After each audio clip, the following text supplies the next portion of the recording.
My golden child brother slept with my wife, so I ruined his reputation, took the inheritance, and watched him beg for help he'd never get. I have a younger brother, Caleb, who has absolutely despised me all my life.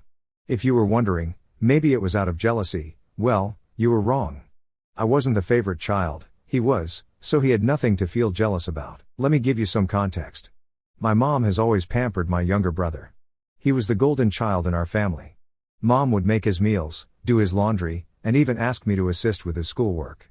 I was expected to help out just because he's family, but the same courtesy was never extended to me. I came to accept it, as I was quite independent. Perhaps it was partly my fault for accommodating his wants and needs without reciprocation. He never lent a hand when I needed it and reached out to me only when he wanted something from me. I was a quiet, introverted kid who liked to study and keep to myself, while he was exactly like our dad, rough and loud. I also tend to be straightforward and honest, not sugarcoating things and saying it like it is. I believe my mother might have developed some negative perception of me as a result. He was everyone's favorite in our family. I didn't mind that when we were growing up. The trouble arose when he found a way to sort of bully me or mock me for being different from him. He would mock me for my height or the fact that I was wearing glasses. He would sneak into my room and try to read my diary so then he could complain to my mom about anything I had written. I would yell at him and complain to my parents about him invading my privacy, but they would laugh it off, telling me how it was not a big deal. He did more terrible things, like nearly breaking my glasses and putting nasty things in my food. He had even once put little stones in my cereal, but luckily I found them before it could have hurt my teeth. I told my mom that, but she brushed it off, saying this is how brothers bond. Every time we would fight, Caleb would insult me, knowingly focusing on all my insecurities. He and I went to the same school, so he was aware that I was being bullied by a couple of kids, and he would show support to those kids instead of supporting me. He would join them in calling me names like the ugly loser or hairy monkey and encouraging the bullies to physically harm me, because according to him, I was just a big failure. Another time, we had a fight about something I can't remember, but it was probably something silly, and at the end of the fight, he told me to kill myself. Other insults I could brush off easily, but that one really hurt because I was struggling with my mental health during that time. I'm doing better now. It just sucked to hear that my own brother wanted me to die. Dad was often at work, and Mom didn't seem to care much. She even scolded me once, claiming it was my fault for playing and irritating him. Things got progressively worse. There was a time he attempted to burn my hair when we were in high school, and shockingly, Mom sided with him, insisting he was just playing. Who plays like that? Seriously. Fortunately, Dad eventually took my side and pointed out that they had some serious issues. He threatened to call the police on Caleb. This was an eye-opening moment for my brother because until then, he had never been reprimanded for any of his actions. He was really taken aback, and my dad continued to tell him how enough was enough and that he needed to start respecting his older brother. Later, Dad came into my room and talked to me. I had never expected my dad to support me because he always told Caleb while he was growing up how similar both of them were, which was true. Dad told me that he had patiently waited for years for Caleb to grow up, thinking maybe he was just being an immature kid, but he was slowly starting to realize that Caleb was becoming a big bully. When I heard my dad say this, I felt so validated that I almost broke down in tears. I confessed to my dad everything that Caleb had done to me over the years and even opened up about the bullying in school. My dad was shocked that I was going through so much. The next day, he went and talked to the principal so my bullies could be warned about severe consequences if they continued. Later in the evening, my dad enrolled me in mixed martial arts at our local gym, and he told me that I needed to man up and stand up to bullies in my life. I will admit that a nerdy kid like me trying to learn to fight must have been laughable to watch. However, like everything in my life, I am very focused when I want to learn something. I carved out time for my studies so I could work out every day and go to the mixed martial arts classes. Not to brag, but it completely changed my life and my physique. One day, Caleb was at it again. He had stolen my pocket money, which he used to get if we helped our parents with doing chores. I had been saving my money for quite some time. Caleb had sneaked into my room and taken my money. I caught him when he was about to cycle off with his friends.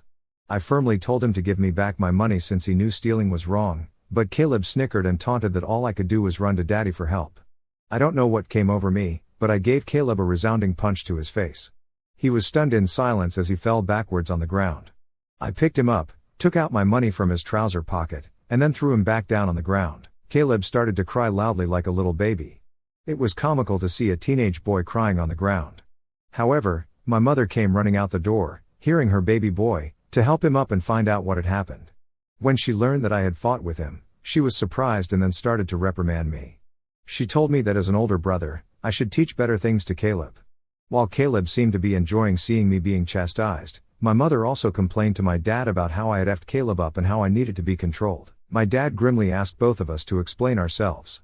I told him how Caleb had stolen the money that I had worked hard for and saved up, while Caleb attempted to justify how he needed the money for a date and that as my brother, I should help him. However, Dad told Caleb that he was lucky that I just punched him for stealing my money because anyone else would have called the police on him. My dad continued to tell Caleb how he had no right to take others' things without their consent. Caleb didn't like that and started to throw a tantrum, probably wanting our mother to side with him, but Dad remained firm. When Caleb realized that I was not going to be punished for punching him, he screamed how much he hated me and then ran back into his room and locked himself in. Since that incident, Caleb maintained his distance from me. He had finally realized that he could not bully me anymore, and even Dad was not supporting his antics. For the first time in a long time, I felt we were equals. Even though he could not physically hurt me, he would try to verbally say nasty things to me when he knew our parents would not be around. It definitely got worse as he got older. It felt like each year he became angrier and had a shorter fuse. If I approached him to ask something, he would simply ignore me to my face and walk out of the room, calling me a nerd or a loser under his breath. If he wanted to say something to me, he would only go through my mother, who would relay the message. I would question my mother as to why Caleb could not just talk to me if he wanted something, and she would implore me to be more understanding. I had no clue if this was just him going through puberty and I had to wait it out or if he actually truly hated me.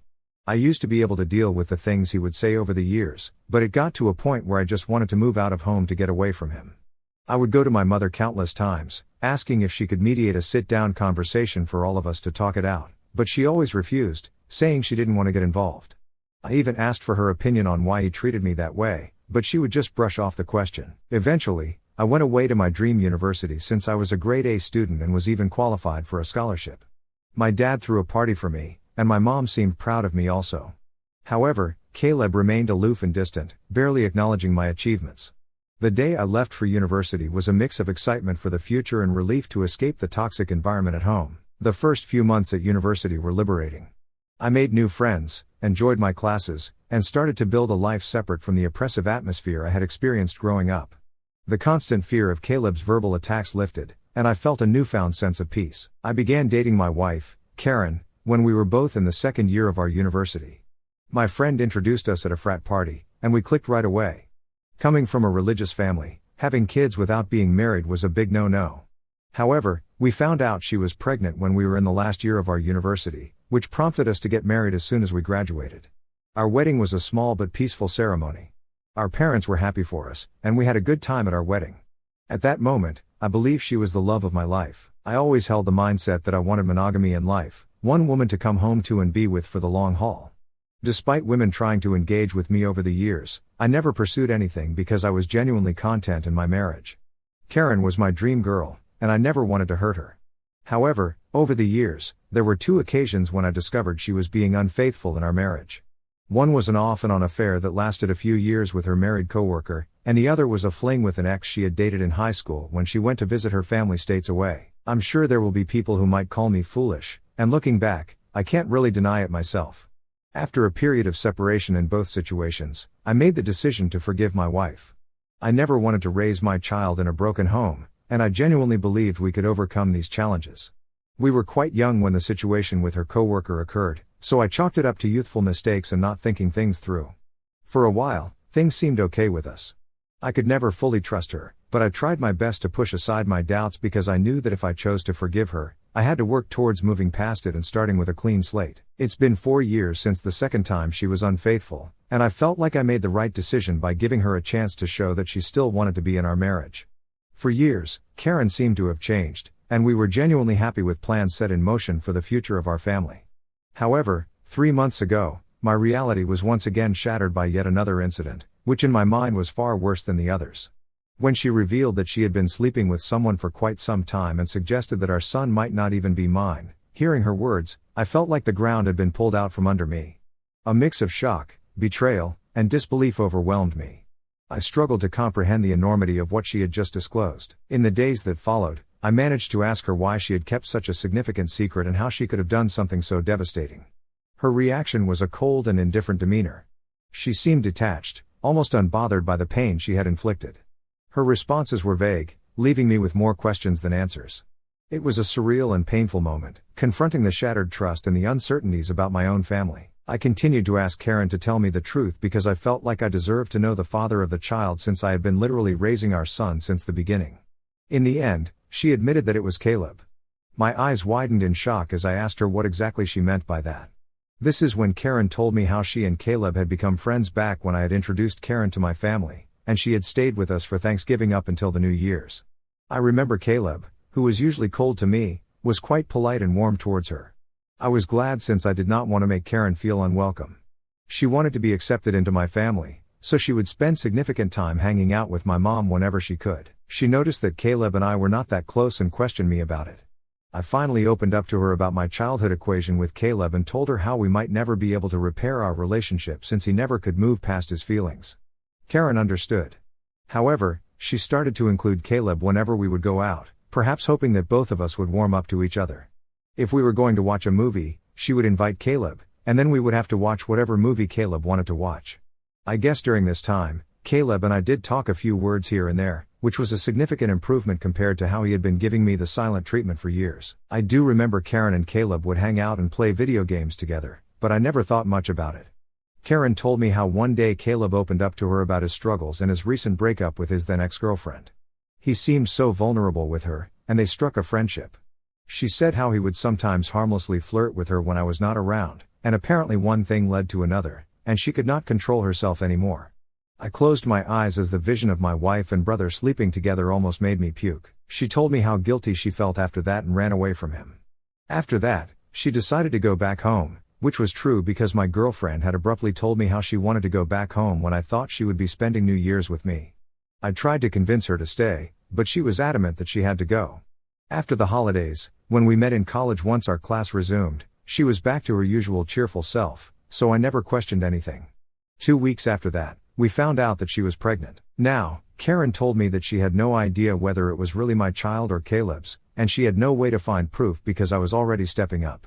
She knew out of the two, I was the more dependable brother, so she decided to stay with me, and this is why we got married.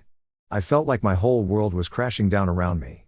The son I had loved and spent countless hours with may not even be mine. I questioned her if she had been sleeping with Caleb in the present times, and she nodded slowly. Karen told me how she and Caleb had always stayed in touch because their chemistry was undeniable. They would sneak off to hotels when she would lie to me that she was working overtime. She told me how half of her business trips were just romantic getaways with him. I asked Karen why she would even be married to me if she really wanted my brother, but Karen told me how she did not want to be the one to break off a marriage, and seeing how I was such a wonderful father to our son, she had stayed with me all this while. In her words, she had made a mistake, and she didn't know when to stop. I simply told Karen that I was glad that she told me the truth and that I was going to pack up and move out. Karen started to cry and ask for my forgiveness, telling me how I was supposed to scream and yell at her, but here I was calmly thinking of my next move. I remained quiet while I walked to my cupboard and started packing some of my clothes into my suitcase. Karen kept saying how if I really loved her, then I should try to at least fight for her and that mistakes happen in every marriage. When she realized that I was not going to do anything, she changed her tactic and told me how my son would be affected if we got a divorce and how children should not be brought up in a broken home. I reminded her how I may not even be the father, which then reduced her to tears, and she started to yell at me about being cruel and how I could easily walk away when I had been there for the child since his birth. It seemed like my wife believed there was nothing that could make me want out of our marriage. I guess it was partly my fault for letting a lot slide in the past. While I did have some love for her, it felt more like it stemmed from the fact that I thought we had a son together and had been together since college. Karen continued to claim that it was not too late and that we could work things out, but I struggled to believe it and felt like I had no more patience to deal with her. Trust was a major issue for me, and her words felt empty. Even if I forgave her, I could never forget that she had slept with my own brother.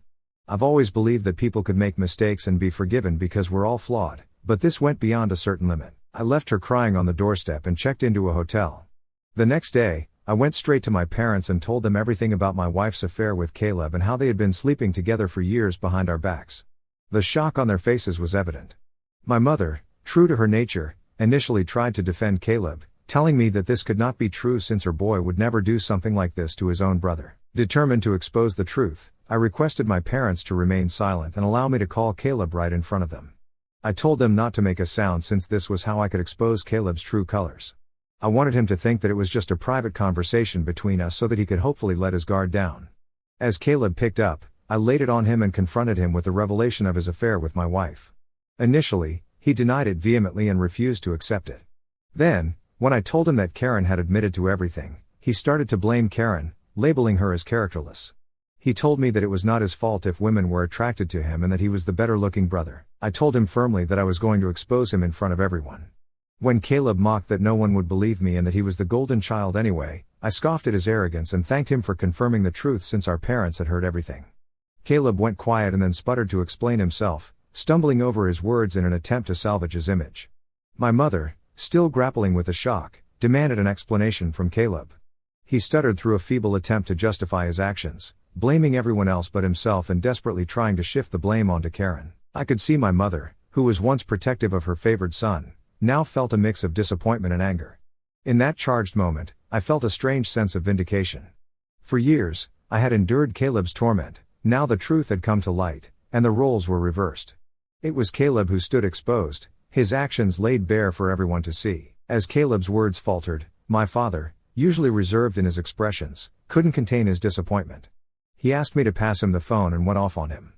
Caleb, he began, his tone heavy with disapproval, what you've done is not just a betrayal of your brother but a betrayal of this family. You slept with your brother's wife and continued to sleep with her after they got married. Your actions have consequences, and they have irreversibly damaged the trust we had in you. I raised both of you to value family loyalty and decency. What you've shown today goes against everything I've tried to instill in you. He paused, letting the weight of his words settle on Caleb's conscience. The disregard for your brother's feelings, the lack of respect for the sanctity of his marriage, it's unacceptable. You've not only hurt him but tarnished the bonds that hold us together as a family. I feel like me and your mom are to be blamed for what you have become, and we will no longer let you get away with this behavior anymore. Starting today, I'm cutting you off from the college funds that I set up for you. You can figure out on your own about your university fees. I will also not be funding your lifestyle anymore. You think it makes you more of a man to sleep with married women? Well, now let's see what happens to you when you don't have my money to depend on. I, on the other hand, maintained a composed demeanor throughout all this. Although I initially wanted to scream at Caleb, watching my dad punish him was the ultimate vindication. I had exposed his true nature, and it was clear that he had underestimated the consequences. Caleb, persistent in his protests, continued to justify himself, but my father swiftly ended the call, shutting down Caleb's attempts to explain away his actions. My mom came up to me and hugged me. It had been a while since we shared such a moment, but in that embrace, there was unspoken understanding and support amid the family turmoil. She apologized to me that she had not believed me all this time. I felt like my 14-year-old self would never have imagined this moment, being vindicated and embraced by my mother. After that, my dad helped me find a good lawyer so I could divorce Karen. She and her lawyer tried to fight dirty by asking me for alimony since I earned more than her, but luckily, her affair played heavily in my favor. We also had a paternity test for my son, and it was determined that Caleb was indeed the father of the child. I can't begin to write how painful it was for me to digest this news. It was worse than when Karen told me that she had been cheating on me. I felt so pissed that my son didn't belong to me. However, I guess God works in mysterious ways because I decided to stay strong throughout all this. Karen begged me that I should keep visiting my son since he should not be punished for all this, but I just could not bear to see him. He reminded me of Caleb, and I hated it. After my divorce was finalized and I was finally free, I moved into my own bachelor pad. It felt surreal living on my own since I had gotten married so young and never really lived on my own. However, since I had always been independent, I was quick to adapt to my bachelor lifestyle, and I honestly loved it. 2 weeks ago, my dad called me to let me know that he had been thinking of changing his will since he didn't want to give Caleb anything. If there's one thing to know about my dad, it is that he is extremely stubborn. Since he had made up his mind that he wanted nothing to do with Caleb, he had kept his word. Caleb tried to reach out to our parents and even showed up at their doorstep, begging them for forgiveness, but he was not even allowed inside. My mother, who usually caves into Caleb's tantrums, also seems to be done with him, although it must be hurting her the most. Throughout all this, Caleb didn't even once send me a text to apologize for what he had done, so clearly he didn't even regret it. He was just sad about being cut off from our parents. Well, Dad told me that he would be leaving everything behind to me. Just to ensure that Caleb doesn't protest later, he would be leaving him with only $1. My eyes widened in shock as my dad had worked really hard his whole life, and his assets, retirement fund, and life insurance would come up to almost $1 million. The only clause in his will was that if my dad passed away before my mom, she would continue to live in their house even though the ownership would go to my name. Of course, I didn't mind this since I would want to take care of my mom until her last days. I don't know how, but Caleb found out about all this, and since he can't reach my parents, he called me yesterday, trying to mend things right between us. He told me how he had been having trouble keeping up with college and that after Karen had found out about the paternity of the child, she had been pestering him about child support. He told me that he had no money and was looking for part-time jobs yet could not find anything. He begged me to talk to our family so we could start fresh since he really needed my help. I started to laugh in his face and told him that I was so done with him that he should have thought about all this before sleeping with my wife and getting her pregnant. Caleb started to argue that I was being unfair and that she was to blame also, to which I agreed and reminded him how I did divorce her and now she was his responsibility, so he should not be calling me complaining about her or her child since this was the consequence of his own actions. Caleb started to raise his voice, but I cut him off and reminded him that he was no longer the favored child in the family but the black sheep who slept with his own brother's wife. Caleb started to cry at this point and told me how everyone had turned on him, including our grandparents and relatives, which was true, but this was no longer my concern.